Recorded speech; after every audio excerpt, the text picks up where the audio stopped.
सभी लोग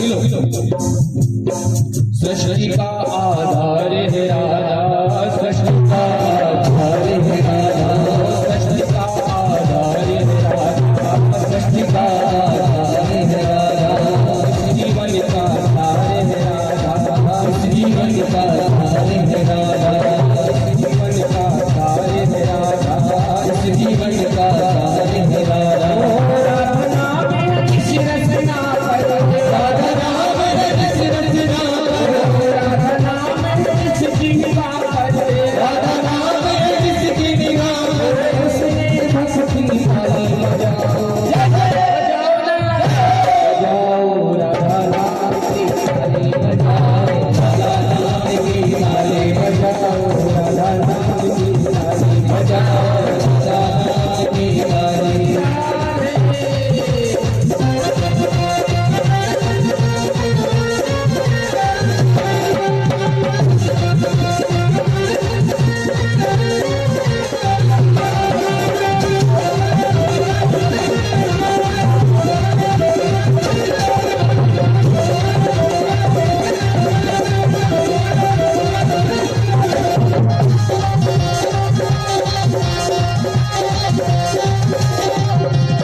प्रेम सुधा बरसाने वाली, प्रेम सुधा बरसाने वाली, प्रेम सुधा बरसाने वाली, प्रेम सुधा बरसाने वाली, करुण रस झलकाने वाली, करुण रस झलकाने वाली, करुण रस झलकाने वाली, करुण रस झलकाने वाली, प्रेम सुधा बरसाने वाली, प्रेम सुधा बरसाने वाली, करुण रस झलकाने वाली, करुण रस झलकाने वाली, करुण शीतल पर जीवन में, करुण शीतल पर जग में, मन शीतल पर मन में, मन शीतल पर मन में, मन शीतल पर जीवन में, मन शीतल पर मन में, खुशहाली बजाओ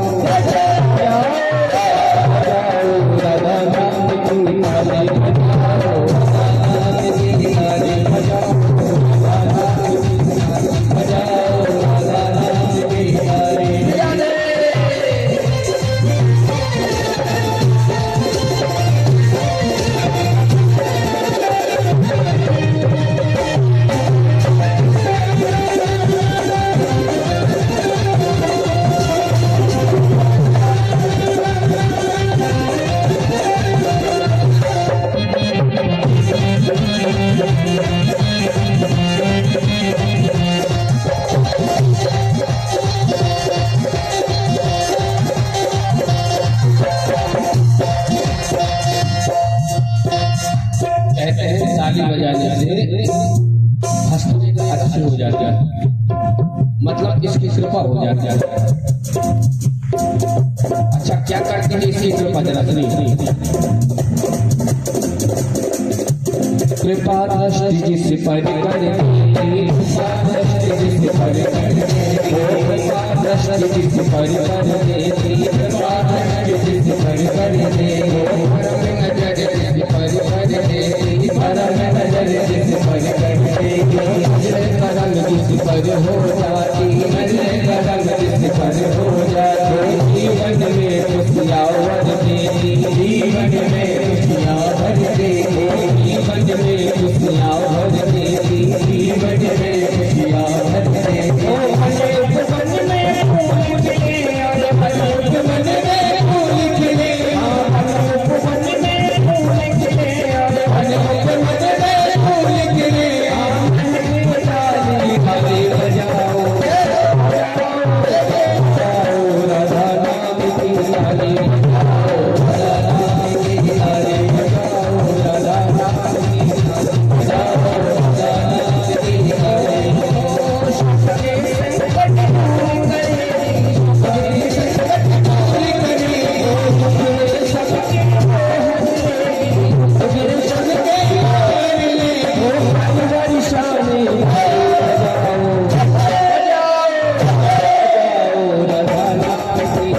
विशालनेत्रम् बिम्बाधरं सजलमेघरुचिं मनोयम् मन्दशमितममधुरसुन्दरमन्दयानम् श्रीनन्दनन्दनमः मनसा स्मरामि। बोले श्री भागवत भगवान की जय। श्री गिरिराज धरण भगवान की जय। सज्जन माताओं, भगवान कहते हैं मद्भयात् पातिमातोऽयं सूर्यस्तपति मद्भयात् वर्षति इन्द्रो दहरत्यग्नि मृत्युश् अग्निमद्भयात्। जो कुछ हो रहा है सब मेरी इच्छा से सुचारू ढंग से हो रहा है, नियम पूर्वक हो रहा है, वो मेरे भय से हो रहा है। मद्भयात् पातिमातोऽयं सूर्यस्य तपति मद्भयात्। सूर्य अपने समय से निकल रहा है, उसका कारण मैं हूं। चंद्रमा में यदि अमृत तत्व यदि है और जगत में उसको बांट रहा है, चमका रहा है, तो उसका कारण कोई है तो मैं।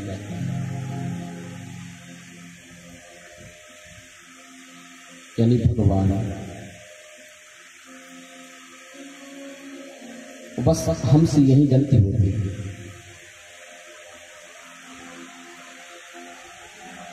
हम उसी सत्ता को भूला बैठे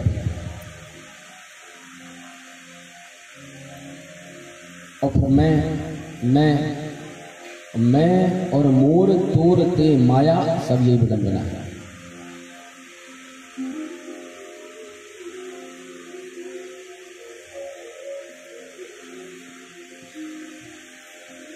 मातृगर्भ में जब जीव रहता है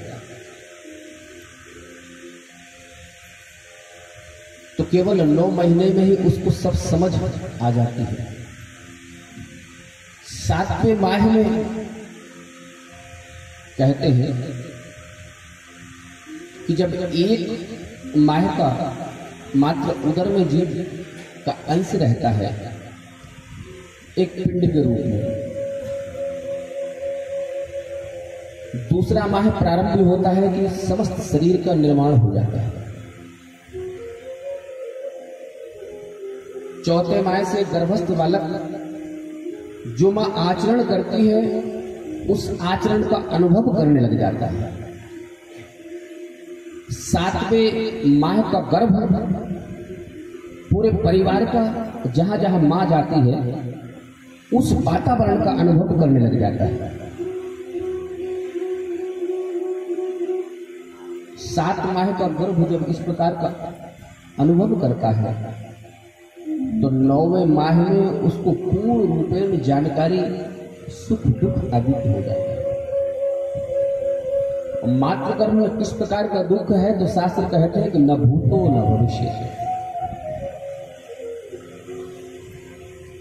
मैया कभी चटपटा खा ले तो जीव के कोमल अंग में ऐसा लगता है जैसे कि 20 बिच्छू एक साथ डंक मारे, बल्कि उससे भी। माँ कभी चटपटा खाती है, माँ कभी उष्ण गर्म पीती है, माँ कभी ठंडा पान करती है। ये सब उस जीव की देह पर असर करता है। मातृगर्भ में बड़ा कष्ट है। देवहूति माता कपिल देव से एक कहती है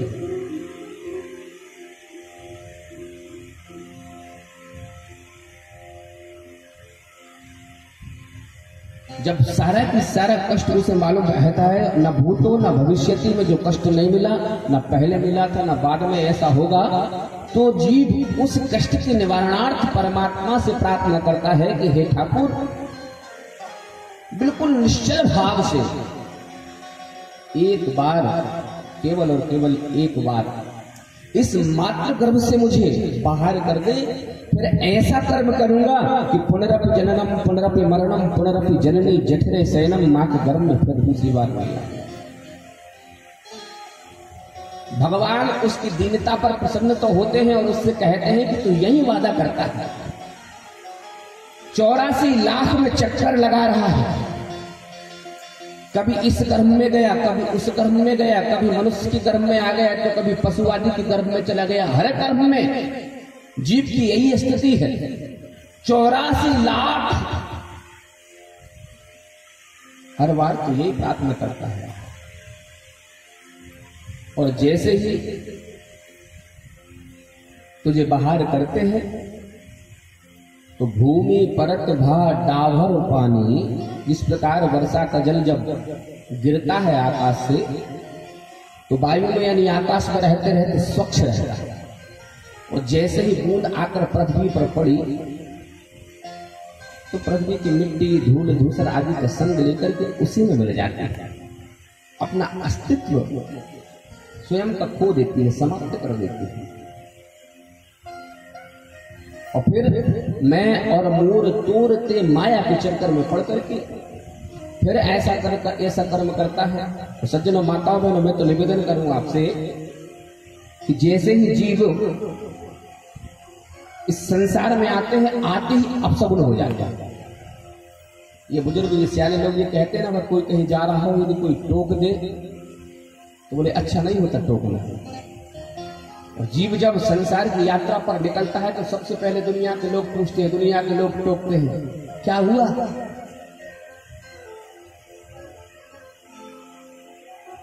क्या हुआ। दूसरा अपसकुन, बोले कोई कहीं जा रहा हो तो रोना नहीं चाहिए। हमारे शास्त्रों में तो यहां तक कहा है कि अंतिम यात्रा निकल रही हो तो उस यात्रा में भी जाते हुए जीव को रोक विदा नहीं करना चाहिए। और यदि गरुड़ पुराण की बात कहें तो आप लोगों ने सुना होगा, गरुड़ पुराण में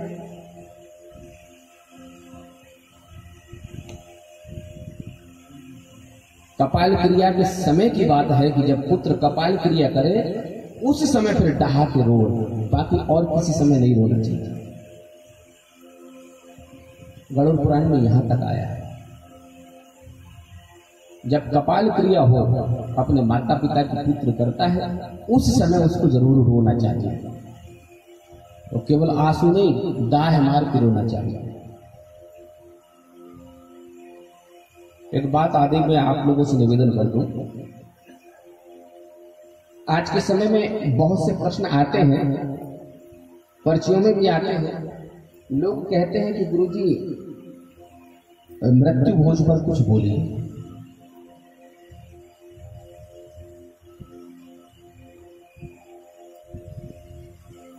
सज्जन माताओं बहनों,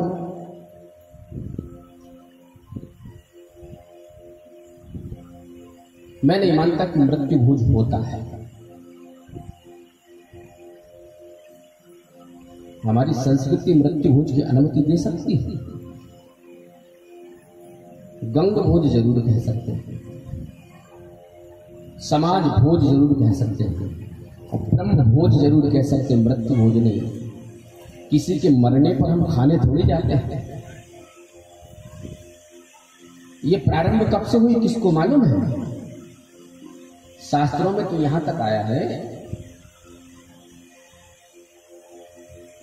कि ब्राह्मण भोजन परम आवश्यक है, कन्या भोजन आवश्यक है, समाज का भोजन बोले सामर्थ्य अनुसार जितनी सामर्थ्य, लेकिन समाज को कराना जरूर चाहिए। लोगों के मुख से मैंने सुना है,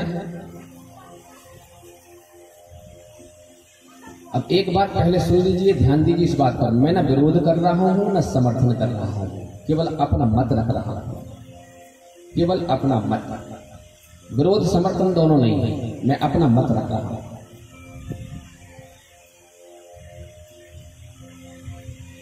मैंने सुना है कि किसी से कोई ऐसा कार्य हो जाए जिससे उसको समाज से विलग होना पड़े। कोई कांड हो जाते हैं ना, फिर ब्राह्मण के पास जाते हैं, फिर बोलते हैं भाई आप ये करवाओ, ऐसा अनुष्ठान करवाओ, फिर समाज का फिर आप समाज में मिल जाओगे। सांकेतिक आप लोग समझ रहे हो। तो शायद उस दिन से यह प्रारंभ हुआ, किसी ऋषि ने देखा होगा, किसी मुनि ने, किसी सज्जन ने देखा होगा कि भाई किसी से कोई हत्या हो जाती है तो उसको समाज से अलग होना पड़ता है।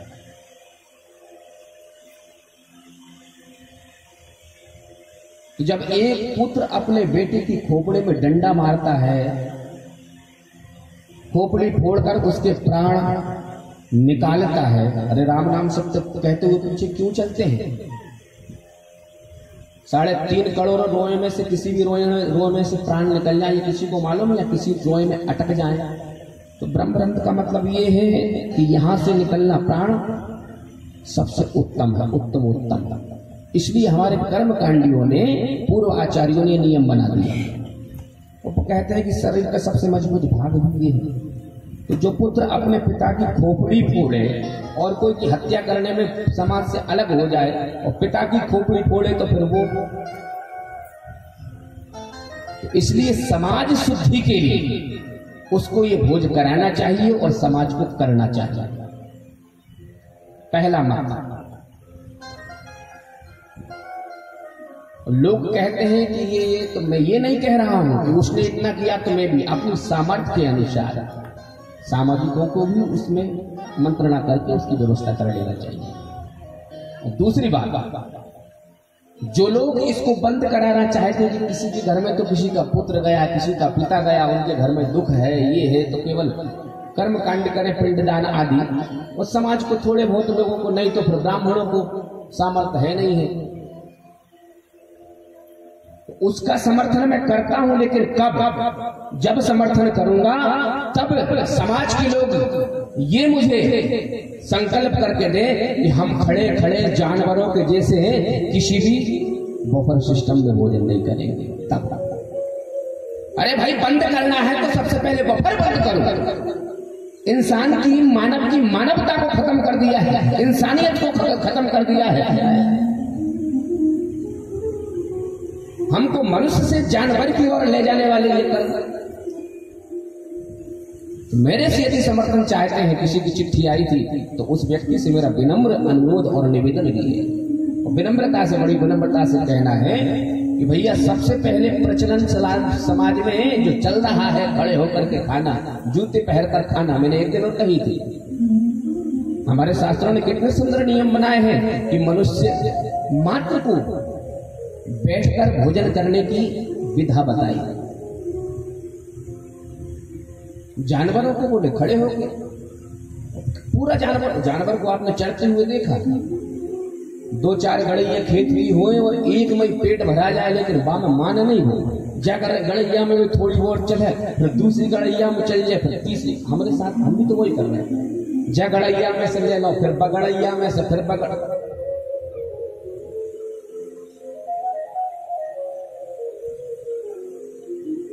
प्रेम से बोलिए श्री भागवत भगवान की। अपन ऐसी कथा है, हरि अनंत, हरि कथा अनंता।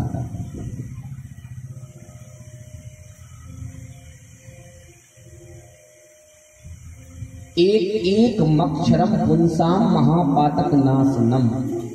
एक अक्षर भी यदि बैठ गया 7 दिन में तो महापातक, भगवान की कथा का ये नाशनम नियम है। एक एक मक्षरम पुंसा। बहुत अच्छा लगा था, हम यहां बारात लेकर आए। आप जो कुछ कहेंगे हम करेंगे, केवल वफा नहीं करेंगे, बल्कि हमारे दिल की बात आप लोगों ने ले ली। आप सड़क पर बैठा के खिलाइए, खाएंगे, वफा हमें भी स्वीकार है।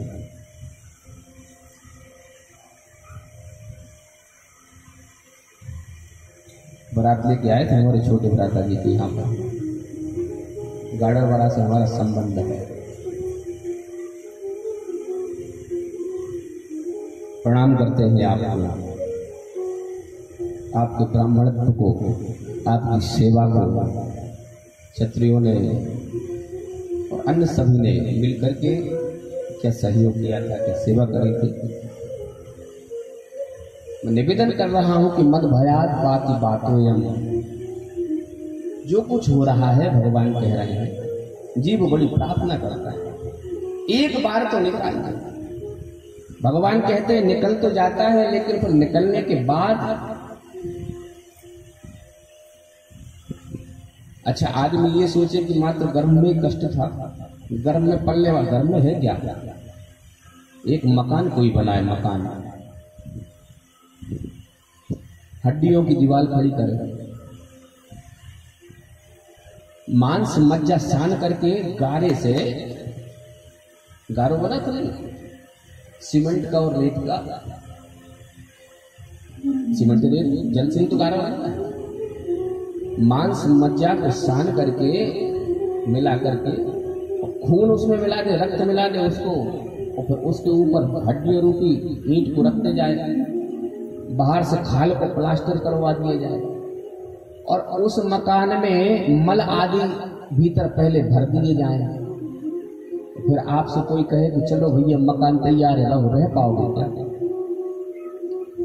मातृ गर्भ है क्या? माता के गर्भ में क्या भरा है? अभी जरूरत नहीं, ऐसे ऐसे करोगे, 9 महीने रहा है, 9 महीना, एक दूसरी की बात कौन करता है?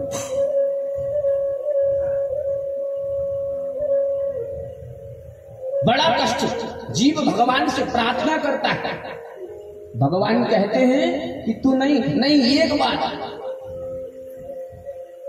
कपिल देव भगवान से कहती, माता देव होती, 9वां माह पूरा हुआ, प्रसव का वेग 10वां माह का पड़ा, जीव गर्भ से बाहर। मैया कहती है अब तो बोले ठाकुर जी बड़ा सुख हो गया होगा संसार में, गर्भ में इतना कष्ट था, गर्भ के जीव मलादि के जीव, वो उस जीव को, जीवात्मा को काटते थे, उससे दर्द होता था, माता का गर्भ में उसमें खाना आना, इससे कष्ट होता था। अब तो संसार में आ गया, अब तो सुखी, काय का सुखी। मच्छर न काटो रो रो, मैया ने सोची भूख लगी, गले तक अफरो, लेकिन जबरदस्ती आंचल घुसड़ लपी, मच्छर के काटवे से रो रो, बोल पाता।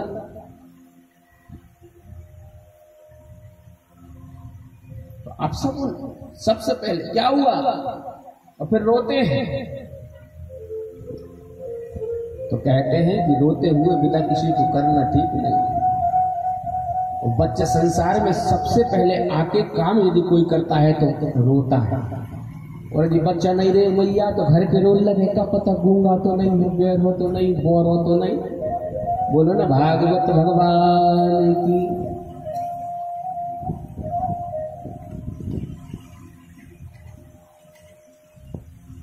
मद भयात बातों जो कुछ हो रहा है, लेकिन नहीं, हम इसी सत्ता को भूल जाते हैं। संसार की माया में न पड़े, इसलिए उस परम सत्ता को मानना पड़ेगा, स्वीकारना पड़ेगा। और संसार में ऐसा कोई नहीं है जो उसकी माया से मोहित न हो,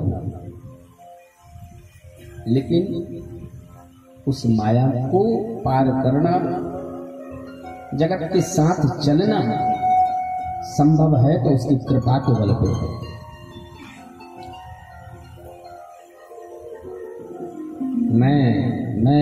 मैं ये सारी समस्या मैं की है।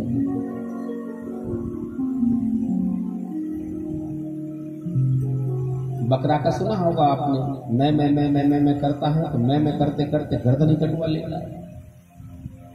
मैना एक जीव होती ना, मैना पक्षी होता है, किसी को मिल जाए तो पिंजड़े में, हाँ कैसी सेवा करता है घर के सदस्यों की।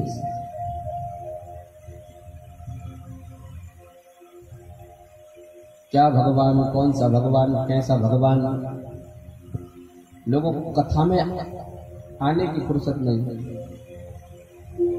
जब तक कथाओं में नहीं आओगे तो इस परम सत्ता को जानोगे नहीं जानोगे तो फंसे रहोगे, और फंसे रहोगे तो दुर्गति वही होगी, पुनरपि जननम पुनरपि मरणम पुनरपि जननी जठरे से।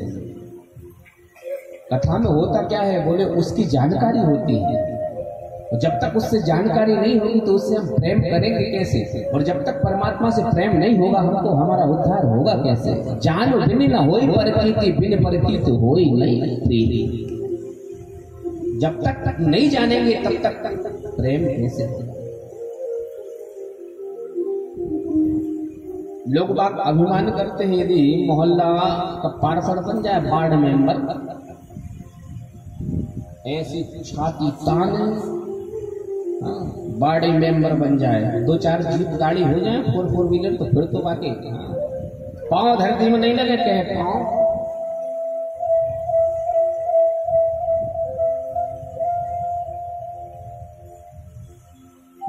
सृष्टि का विस्तार चल रहा था। सृष्टि विस्तार के समय आपने कथा सुनी, ब्रह्मा जी ने भगवान से यही तो कही थी, उसको एक से अनेक होने का मन हुआ तो पहले नर यानी जल का निर्माण किया, और उस जल में अपना अयन यानी मकान बनाया। तो नार यानी जल, अयन यानी मकान, तो नार में अयन बनाने का कारण उसका नाम नारायण पड़ गया। कई हजार दिव्य वर्षों तक अकेला लेता रहा, तो मन हुआ कि एक से अनेक हो जाएं, तो विचार करते ही नाभि से कमल, कमल के ऊपर ब्रह्मा, 5 मुख, हम इधर देखें तो मुंह घुमाए, नजरें उनको नहीं, चारों तरफ देखे, आकाश में भी दिखता। अब ब्रह्मा जी सब तरफ देखे लेकिन समझ में नहीं आया मैं आया कहां से, मेरा पिता कौन, मेरी मां कौन। कमल की डंडी में, कमल तंतु में नीचे ऊपर होने लगे और दिव्य 10,000 वर्ष तक ऊपर नीचे हुए, लेकिन पता नहीं लग पाया। जब ज्यादा ही परेशान हुए तो 2 शब्द सुनाई दिए, 16 मेघ विंसम, भागवत की भाषा सुने, 16वां और मेघ विंसम 21वां, हिंदी वर्णमाला के ता पा ता पा ता पा ता पा ता पा, तप करो तप करो तप करो तप करो। फिर दिव्य 10,000 वर्ष तपस्या करी, तब जाके ब्रह्मा जी के सामने भगवान प्रकट हुए। माता पिता भाई बंधु सखा वो हमारा है, ज्ञान कराया ब्रह्मा जी को। फिर बोले सृष्टि विस्तार करो, ब्रह्मा जी का हाथ पकड़ा जाओ, हमने तुम्हें विधाता बना दिया, विधाता। ब्रह्मा जी कहने लगे नहीं बनना। बोले क्यों? बोले दुनिया के लोग गली मोहल्ला के बाढ़ पार्षद बन जाए, बाह में फूल जाए। हाँ, अभिमान हो जाता है, अभिमान। तब जाकर के भगवान ने ब्रह्मा जी को चतुर श्लोकी भागवत सुनाई, चतुर श्लोक। अहमेवा सवेवाग्रेणा निर्दिष्ट परम पश्चात् होतस्यो यो वसस्येत शेषनाम यदेर्जं यत्प्रदीयेतो न प्रदीयेत चातुर्यतर्विद्यादात्मनामायां यथावासो यथातमः। भगवान ने अपना ज्ञान दिया, सुनिए आप लोगों ने कहा। हे ब्रह्मा जी, जीव को अभिमान कब होता है?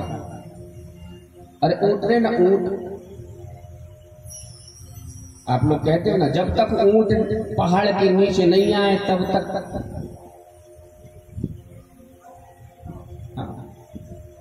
ऊँट के मुंह में जीरा।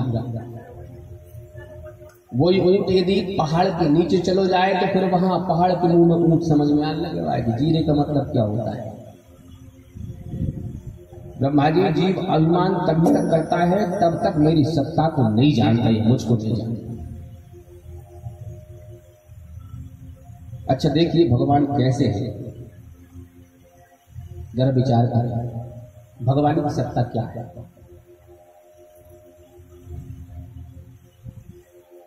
आयुर्वेद कहता है, हम मान लेते हैं, मान लो, आजकल गणित ऐसे होता ना, माना कि, मान लो, मैथमेटिक्स आजकल स्कूलों में ऐसी पढ़ाई जाती है, मान लो, माना कि, सूत्र देते हैं। तो भगवान को हमने देखा तो नहीं, सुना है उनके विषय में। हम मान लेते हैं कि जैसे हम हैं भगवान हमारी तरह हुए। भगवान के शरीर की संरचना, आयुर्वेद कहता है मनुष्य के स्वस्थ मनुष्य के शरीर में 3.5 करोड़ रोए होते हैं। रोए आप लोग जानते हैं रोम रोम। तो हम मान लें कि भगवान हमारे जैसे हैं, तो भगवान के शरीर में कितने रोए हैं? 3.5 करोड़। अच्छा, यदि तुलसी बाबा की माने तो तुलसीदास जी क्या कहते हैं? रोम रोम प्रति राज, क्या राजते हैं? कोटि कोटि ब्रह्मांड। भगवान के एक रोयों में करोड़ ब्रह्मांड लुढ़क रहे हैं एक रोए में। भुवन अनेक रोम प्रति जासु। सही बात है।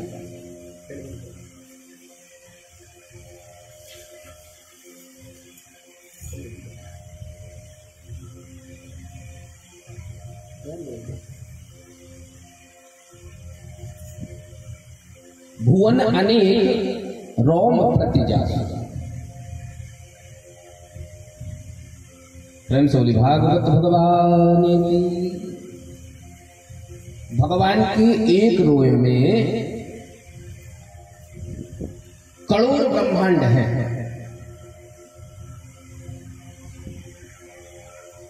ब्रह्मांड निकाया निर्मित माया। तो करोड़ों जन्म क्या अरबों जन्म तो हमको तब लेना पड़ेगा अपना ब्रह्मांड ढूंढ पाएंगे। एक रोए में करोड़ों ब्रह्मांड है, तो हमारा ब्रह्मांड कहां पर लुढ़क रहा है? कौन से रोए में लुढ़क रहा है? तो करोड़ों अरबों जन्म तो हमको तभी लग जाएंगे जब हम अपना, वो भी मिल रहा है कि नहीं मिल रहा अपना ब्रह्मांड। अच्छा, जैसे तैसे ब्रह्मांड मिल भी जाए तो एक ब्रह्मांड में